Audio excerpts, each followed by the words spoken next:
बिस्मिल्लाहिर्रहमानिर्रहीम बिस्मिल्लाहिर्रहमानिर्रहीम। आईना टीवी के साथ खलकनास आपके खिदमत में हाजिर है। आज बहुत ही बड़ी डेवलपमेंट हुई है। पिछले कई दिनों से आप मुख्तलिफ चैनल्स पर आप मुख्तलिफ एंकर्स के टीवी यूट्यूब प्रोग्राम देखते रहे, जिनमें वो कहते रहे कि तालिबान ने मज़ीद ना लड़ने का ऐलान कर दिया है और मज़ीद जो है आगे पेशकदमी करने से ना करने का ऐलान कर दिया है। मुख्तलिफ तरीके से मुख्तलिफ अपने अंदाज से हर एंकर जो है अपनी अपनी पोजीशन वाज़े करता रहा है, लेकिन मैं चूँकि ऐसा मैं अपनी सोच के मुताबिक चलता हूँ और उस वक्त तक कोई भी व्लॉग नहीं बनाता जब तक मुझे कोई ऑथेंटिक खबर ना पहुँचे। आज मैंने जो पिछले कई दिनों से अपनी इंफॉर्मेशन कलेक्ट की, उन इंफॉर्मेशन के मुताबिक आज मैं इस व्लॉग के काबिल हुआ हूँ और वो खबर आप तक पहुँचाना चाहता हूँ। मैं ना तो बैकग्राउंड में वो चीज़ें चला सकता हूँ, ना वो मैं बैकग्राउंड में वो चीज़, मेरे पास कोई इतनी बड़ी टेक्नोलॉजीज हैं। मैं सिर्फ और सिर्फ जो बात करूंगा वो हकीकत होगी और आगे चलकर आप पर साबित भी होगी कि ये खलकनाज ने जो बात की थी वो बिल्कुल सच की थी और बिल्कुल सही कहा था। मैंने इससे पहले कई प्रेडिक्शन की थी कि जो धमाके हुए थे, जो चीज़ें हुई थी, उसमें मैंने जो जोहर टाउन का धमाका हुआ था, मैंने कहा था कि इसमें अमेरिका ने सहूलतकार का किरदार अदा किया, उसने इंडिया के थ्रू ये काम करवाया है और बाद में ये चीज़ साबित भी हो गई। और फिर इसके बाद जो दासू डैम था उसके बारे में भी मैंने ये कहा था कि ये जो दासू डैम का जो धमाका हुआ है, ये दासू डैम में जो चाइनीज पर हमला हुआ है, इसमें रा मुलविस है और इसमें ना कोई गैस लीकेज है ना कुछ है, ये इसमें रा मुलविस है और रा के जो ताने बाने हैं और रा के लिए जो रास्ते हमवार कर रहा है पाकिस्तान के अंदर, वो अमेरिकन CIA है जो उसके लिए रास्ते हमवार करता है और उसके लिए सहूलतकार फराहम करता है। मैंने कहा सहूलतकार फराहम करने का काम जो है वो अमेरिकन CIA सरंजाम दे रही है और वही हुआ कि हम पेशावर और इधर इलाकों से मुख्तलिफ जो हमारे KPK के मुख्तलिफ इलाकों में जो CIA के सहूलतकार मौजूद हैं, वो वक्तन फ़वक्तन जो है वो अपने स्लीपर सेल में मुतहरिक होते जा रहे हैं और पाकिस्तान में इंस्टेबिलिटी का एक रुझान पैदा करना चाहते हैं, लोगों में खौफ हरास पैदा करना चाहते हैं कि फिर टेररिज्म जो है वो ऊपर आ रही है। लेकिन ये बात गलत है। हमारे जो इदारे हैं, खुफिया इदारे हैं, उनको वो उनके साथ आनी हाथों से निमट रहे हैं और चुन चुन कर उन लोगों को, उन कमांडरों को हलाक कर रहे हैं जो कि इस काम में सहूलतकारी कर रहे हैं या इस काम में जो है अपना हिस्सा डाल रहे हैं पाकिस्तान में धमाका करने के लिए या इंडिया रा की सहूलतकारी के लिए अपना काम सरंजाम दे रहे हैं। उन सब को अब नहीं छोड़ा जाएगा, किसी सूरत में नहीं छोड़ा जाएगा। रहा अफगानिस्तान का मसला जिस पर मैं बात करना चाहता था और मैंने जो इंफॉर्मेशन कलेक्ट की है उसके मुताबिक कंदहार जो है, जो कंदहार सिटी है, कंदहार का जो शहर है, वो अब तालिबान के टारगेट पे है। अब तालिबान उसमें किसी भी वक्त घुस सकते हैं। इस सिर्फ कंदहार नहीं, कंदहार के अलावा अब कैपिटल जो है, काबुल जो कैपिटल है, उसके गिर्द जो शदीद तरीन लड़ाई जारी है और मेरी इंफॉर्मेशन जो है, इसमें मेरी इंफॉर्मेशन जो मैंने कलेक्ट की है उसमें मुझे ये बताया गया है कि दोनों तरफ से नुकसानात हो रहे हैं, लेकिन तालिबान सर पर कफन बांध कर आए हैं। तालिबान सर पर कफन बांध कर आए हैं, वो शहादत के जज्बे से आए हैं और इस शहादत के जज्बे के तहत कि ये गद्दार जो है, चाहे मुसलमान क्यों ना हो, गद्दार होता है।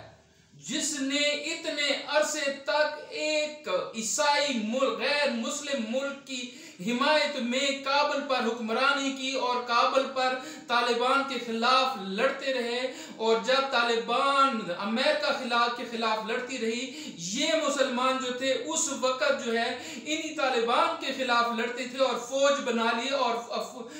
को मुकम्मल ट्रेन किया, इक्विप्ड किया, लेकिन फिर भी फतह जो है वो तालिबान के हिस्से में आई। और तालिबान के जैसे मुसलमानों के लिए ही ये अल्लाह ताला ने फरमाया है, इन्ना फतहना लका फतहन मुबीना, फतह करीब है, साफ और वाज़ेह फतह। इन्ना फतहना लका फतहन मुबीना, ये तालिबान के लिए ये तालिबान पर फिट है। और इस वक्त जो शहादत का जज्बा तालिबान, अफगान तालिबान के दिलों में रोशन है, उस जज्बे के तहत जो है उन्होंने काबल के इर्द गिर्द नवाब में अपना घेरा तंग करना शुरू कर दिया है। और वो कमांडो, अफगान कमांडो जिन पर अशरफ गनी को बड़ा नाज था, वो टिड्डी दल की तरह, जिस तरह टिड्डी दल आता है और उन पर जब स्प्रे की जाती है और वो गिरकर मरते हैं, इस तरीके से अफगान कमांडोज को शिकस्त हो रही है और वो वासिल जहन्नम होते जा रहे हैं। और अनकरीब एक विदिन ए वीक ये मेरे पाकिस्तान की आवाम ये खबर सुन लेंगे कि काबुल पर अफगान तालिबान ने कब्जा कर लिया है। अब अमेरिका और किसी भी दूसरी कुव्वत की इजाजत नहीं होगी कि वो अफगानिस्तान आ सके। अब इंडिया जो है वो कोशिश कर रहा है कि अमेरिका ये कोशिश कर रहा है कि वो इंडिया को इस बात पर राजी कर सके कि वो अपनी अफवाज जो हैं वो अफगानिस्तान में काबुल की हुकूमत बचाने के लिए भेजे। लेकिन इंडिया जो है वो बेशक इतना पागल होगा, बेशक उसकी स्ट्रेटजी जो है वो इस्लाम मुखालिफ होगी, लेकिन वो इतना पागल नहीं है कि अपना मुल्क जब छोड़ के वो अफगानिस्तान में अपनी फौजें उतारेगा तो उसको अंजाम पता है कि चीन उधर से धक्का मारेगा, पाकिस्तान इधर से धक्का मारेगा, तो इधर ये कश्मीर अलग हो जाएगा और जो मकासद इंडिया के हैं वो पूरे नहीं हो सकेंगे और ना अमेरिका के पूरे हो सकेंगे। अब बात जो है वो काबुल के फतह होने तक की है। तो विद इन ए वीक मेरे पाकिस्तानी भाई जो हैं, मेरे जो अफगान तालिबान भाई हैं, वो तमाम ये खबर जल्द ही सुन लेंगे कि अफगान तालिबान ने जो है ये काबुल फतह कर लिया और अपनी इस्लामी अमारात इस्लामी वो कायम करने में कामयाब हो गए हैं। और ये खबर जो है जल्दी नशर होगी, क्योंकि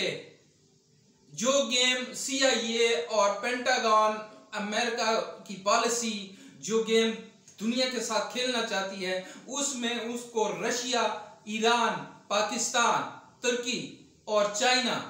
जैसे मुखालफों का सामना है। और तुर्की भी अपनी फौज भी नहीं भेजेगा, तुर्की ने भी अपनी फौज भेजने से साफ इनकार कर दिया है और नहीं भेजेगा, और उस वक्त भेजेगा जब तक तालिबान से इजाजत ना ले लें। और तालिबान ने ये कहा है कि ना हम पाकिस्तान की फौज मांगते हैं, ना हम तुर्की की फौज मांगते हैं, ना हम किसी और की फौज, अफगानिस्तान की सरजमीन पर किसी और की फौज नहीं आएगी जब तक हम ना बुलाएं, जब तक हम ना बुलाएं। अब यहाँ पर तुर्की जो है उसके कदम रुक गए कि अफगान तालिबान वो फौज है, वो तालिबान है, वो जज्बा शहादत से सरशार हैं कि जिसने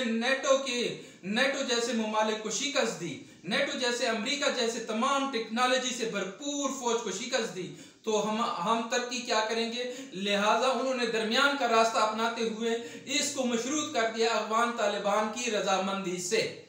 ये थी ये खबरें जो आप सुन रहे थे कि अफगान तालिबान ने आगे पेशकदमी से ना करने का ऐलान कर दिया, वो सब झूठ था, वो सब झूठ था। वो बगैर किसी इंफॉर्मेशन, ऑथेंटिक इंफॉर्मेशन के उन्होंने बस दबा दिया कि ये बोल दो और वीलॉग बना दो। लेकिन मैं जो आपको बता रहा हूं वो ऑथेंटिक खबर है, वो ऑथेंटिक खबर है। और इस ऑथेंटिक खबर के साथ मैं आपको मजीद मालूमात दूंगा उस वक्त तक, जब तक ये नई मालूमात आती है उस वक्त तक मुझे इजाजत दीजिए। अस्सलाम वालेकुम।